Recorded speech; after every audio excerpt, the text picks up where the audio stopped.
पप्पू शिलाजीत को, जो कि ओयो में एक लड़की के साथ धमा चौकड़ी मचाने आया हुआ था। अब पहला राउंड होने के बाद पप्पू शिलाजीत को उसकी दूसरी गर्लफ्रेंड का कॉल आता है, जो कि अपने घर पर अपनी गीली बिल्ली के साथ उसके लिए तड़पी जा रही थी। अब क्योंकि पप्पू शिलाजीत को उसकी भी लेनी थी, इसलिए वो अपनी पहली गर्लफ्रेंड से कहता है कि जाने मन मेरी दादी का फोन है और वो बहुत ज्यादा बीमार है, इसलिए मुझे उनके पास जाना होगा। लेकिन दूसरी वाली के पास जाने से पहले वो पहली वाली के साथ एक बार फिर से धमा चौकड़ी मचाता है। अब सेकंड राउंड लेने के बाद ही पप्पू शिलाजीत उससे बोर हो चुका था, इसलिए वो अपनी बंदी से कहता है कि मैं अपनी दादी के पास जा रहा हूँ, और जाने से पहले वो अपनी बंदी के पर्स में से कुछ पैसे निकाल लेता है, जिसके बाद वो उन पैसों से दूसरी बंदी को बजाने के लिए निरोध खरीदता है। शाबाश। फिर रात को अच्छे से तैयार होकर वो अपनी दूसरी बंदी के घर पहुंचता है, लेकिन अंदर जाकर वो देखता है कि घर में पूरा अंधेरा है। पप्पू शिलाजीत को लगता है कि शायद उसकी बंदी चुपके से आकर उसका मुंह में लेगी, लेकिन तभी अचानक पीछे से उसकी बंदी आकर उसके सिर पर बेसबॉल बैट से हमला करके उसे बेहोश कर देती है। फिर कुछ देर बाद जब पप्पू शिलाजीत को होश आता है तो वो खुद को एक रेगिस्तान में पाता है। वो देखता है कि सिर्फ कच्चे को छोड़कर उसके बाकी सारे कपड़े उतार लिए गए हैं। फिर वो अपने कच्चे की जेब में हाथ डालता है, जहाँ पर उसे एक निरोध का पैकेट और उसकी चारों गर्लफ्रेंड्स की एक फोटो मिलती है, जिसका मतलब था कि उसकी चारों गर्लफ्रेंड को पप्पू शिलाजीत के बारे में पता चल चुका था, इसलिए उन सभी ने मिलकर उसकी गांड फाड़ने का ये प्लान बनाया। अब ये देखकर पप्पू शिलाजीत गुस्से से पागल हो जाता है, जिसके बाद वो उस रेगिस्तान में इधर उधर घूमकर वहां से बाहर निकलने का रास्ता ढूंढने लगता है, लेकिन काफी कोशिशों के बाद भी उसे बाहर का रास्ता नहीं मिलता।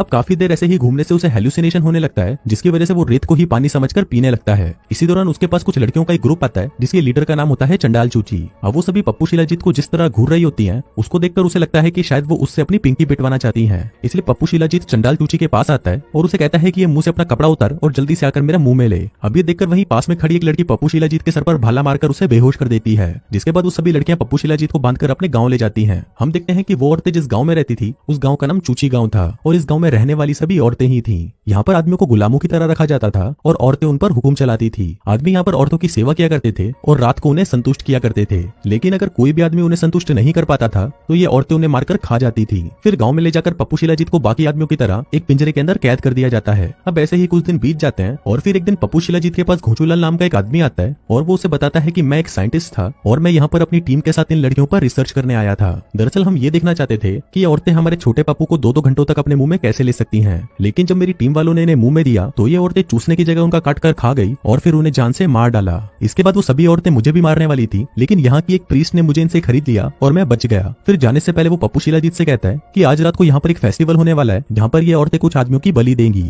फिर रात को जब वो औरतें पप्पू शिलाजीत को लेने आती है तो उनको देखकर वो चूतियों वाली हरकतें करने लगता है ताकि वो उसे पागल समझकर छोड़ दें, लेकिन इससे उन औरतों को कोई फर्क नहीं पड़ता और वो उसे बांधकर दूसरे आदमियों के साथ घसीटते हुए स्टेज तक ले जाती हैं। इसके बाद वहाँ पर गांव की पुजारन काली शक्ति आती है, जो कि एक एक करके उन आदमियों के छोटे पप्पू को काटने लगती हैं। अब ये देखते ही पप्पू शिलाजीत की फटकर 464 हो जाती है, लेकिन फिर जब उसकी बारी आती है तो रानी उसके सामान को काटने से मना कर देती है, क्योंकि रानी को ऐसा लगता है कि पप्पू शिलाजीत उसकी वो प्यास बुझा सकता है जो कि बाकी के आदमी नहीं बुझा पाए। फिर रात को पप्पू शिलाजीत को रानी को संतुष्ट करने के लिए उसके कमरे में भेजा जाता है। अब उसको देखकर रानी कहती है कि मुझे पीछे से डलवाने में बहुत मजा आता है। अब ये सुनकर पप्पू शिलाजीत खुश हो जाता है और सोचता है कि आज तो मैं इसकी पीछे से लूंगा, लेकिन तभी वहाँ पर कुछ लड़कियां आती हैं और पप्पू शिलाजीत को पकड़कर नीचे लेटा देती हैं, जिसके बाद एक प्लास्टिक का घोड़ा लाकर सीधा उसकी गांड में घुसा दिया जाता है। फिर अगली सुबह हम पप्पू शिलाजीत को देखते हैं जो कि लंगड़ा कर चल रहा होता है। अब उसकी ऐसी हालत देखकर घोचूलाल को उस पर तरस आ जाता है और वो उसे अपनी मालकिन के पास उसका फ्यूचर देखने के लिए ले जाता है। अब पप्पू शिलाजीत को देखकर वो औरत कहती है कि अगर तुम 3 महीने के अंदर महारानी को प्रेग्नेंट नहीं कर पाते तो तुम्हें जान से मार दिया जाएगा, लेकिन अगर तुम उसे प्रेग्नेंट कर देते हो तो भी तुम बचोगे नहीं, तुम्हें फिर भी जान से मार दिया जाएगा। अब बेचारे पप्पू शिलाजीत के पास कोई रास्ता नहीं बचा था, क्योंकि दोनों ही सिचुएशंस में उसकी मौत पक्की थी। फिर इसके बाद पप्पू शिलाजीत को पता चलता है कि इस गांव के आदमियों की हालत इतनी बुरी है कि कुछ सड़ी हुई सब्जियों के बदले उन आदमियों का सौदा कर दिया जाता है। अब आदमियों के साथ होने वाले ऐसे बर्ताव को देखकर पप्पू शिलाजीत घोचूलाल के साथ वहां से भागने का प्लान बनाता है। वो उसे कहता है कि अगर हमें यहाँ से निकलना है तो हमें कैसे भी करके इन औरतों का विश्वास जीतना होगा। अब अपना पप्पू शिलाजीत तो दिखने में काफी हैंडसम था, इसलिए उसे विश्वास था कि वो इस काम में जरूर सफल हो जाएंगे। वहीं दूसरी तरफ रानी की सेनापति आकर रानी से कहती है कि हमारे दुश्मन झाटू कबीले की सेना हमारी तरफ बढ़ती जा रही है। अब ये सुनकर रानी उसे कहती है कि गांव के बॉर्डर पर सभी लड़कियों को तैनात कर दो और अगर दुश्मन कबीले में से कोई भी हमारे गांव में आता है तो उन सभी की झांटों में आग लगा दो। फिर रात को हम पप्पू शिलाजीत को देखते हैं जो कि महारानी को इंप्रेस करने के लिए उसकी सेवा करने का नाटक करने लगता है। अब महारानी को उसकी सेवा से चरम सुख की प्राप्ति मिल रही थी, जिसका फायदा उठाते हुए वो महारानी से कहता है कि हमें अपने गांव में एक ब्यूटी पार्लर खोलना चाहिए ताकि यहाँ की औरतें और भी ज्यादा सुंदर बन सकें। अब महारानी भी उसकी बातों में आ जाती है और वो उसे ब्यूटी पार्लर खोलने की परमिशन दे देती है। दरअसल पप्पू शिलाजीत ब्यूटी पार्लर के जरिए गांव की औरतों का विश्वास जीतना चाहता था।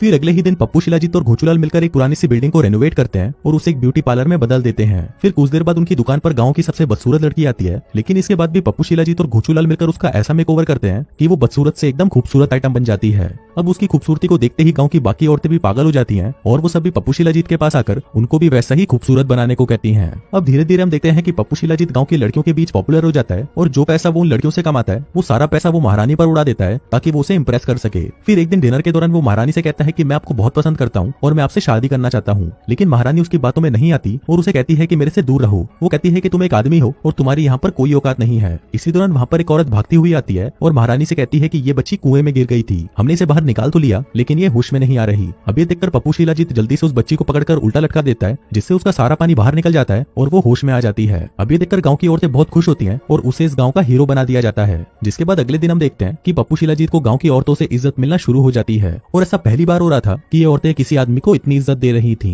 फिर एक दिन जब महारानी अपनी औरतों से बातें कर रही थी तभी वहाँ पर सेनापति आती है और महारानी से कहती है कि झट्टू कबीले के लोग हमारे बहुत नजदीक पहुंच चुके हैं। अभी सुनकर महारानी और बाकी के लोग मिलकर उस कबीले को रोकने के लिए बॉर्डर की तरफ निकल जाते हैं। वहीं दूसरी तरफ हम झाटू कबीले को देखते हैं जिसके आदमी आपस में ही लड़कर एक दूसरे को खत्म कर रहे थे। उधर पप्पू शिलाजीत और घुंचूलाल मिलकर ये प्लान बनाते हैं कि कल जब भी दोनों कबीले आपस में लड़ रहे होंगे तभी हम चुपके से यहाँ से निकल जाएंगे। फिर अगले दिन जब महारानी अपनी सेना के साथ दुश्मन को मारने के लिए बॉर्डर पर जा रही होती है तभी दुश्मन सेना पहाड़ पर से उन पर हमला कर देती है, जिससे महारानी के बहुत सारे सिपाही मारे जाते हैं और जो बच जाते हैं वो वापस गाँव की तरफ भाग जाते हैं। उधर पप्पू शिलाजीत और महारानी भागकर एक पहाड़ी के नीचे छिप जाते हैं। फिर कुछ देर तक बातें करने के बाद वो लोग देखते हैं कि वहाँ पर बहुत सारे जुगनू आ जाते हैं। अब यहाँ पर पप्पू शिलाजीत और महारानी एक दूसरे को प्यार करने लगे थे, जिसके बाद वो दोनों वहीं पर ही मजदूरी करना शुरू कर देते हैं। फिर अगली सुबह जब वो दोनों गाँव में वापस लौटते हैं तो वो देखते हैं कि गाँव के सभी लोग बीमार पड़ चुके हैं क्योंकि उन्होंने कुएं का पानी पी लिया था जिसको दुश्मन सेना के लोगों ने जहरीला बना दिया था। इसी दौरान वहाँ पर घुंचूलाल आता है और पप्पू शिलाजीत से कहता है कि भोसड़ी के तू रात को यहाँ से भागा क्यों नहीं। अब ये सुनते ही महारानी को लगता है कि वो उनके साथ गद्दारी कर रहा है, इसलिए वो उन दोनों को पकड़ लेते हैं।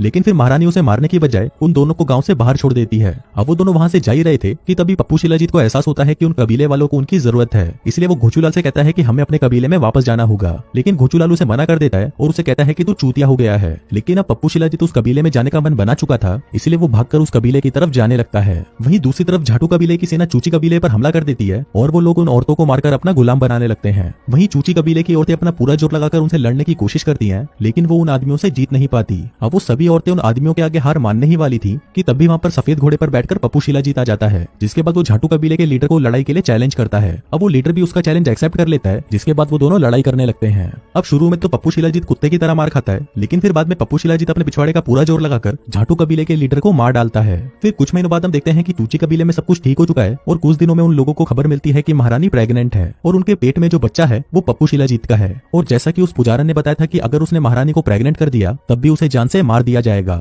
इसके बाद हम देखते हैं कि पप्पू शिलाजीत को स्टेज पर लाया जाता है ताकि वो लोग वहाँ पर उसकी बलि दे सकें। और इसी के साथ ही ये कहानी यहीं खत्म हो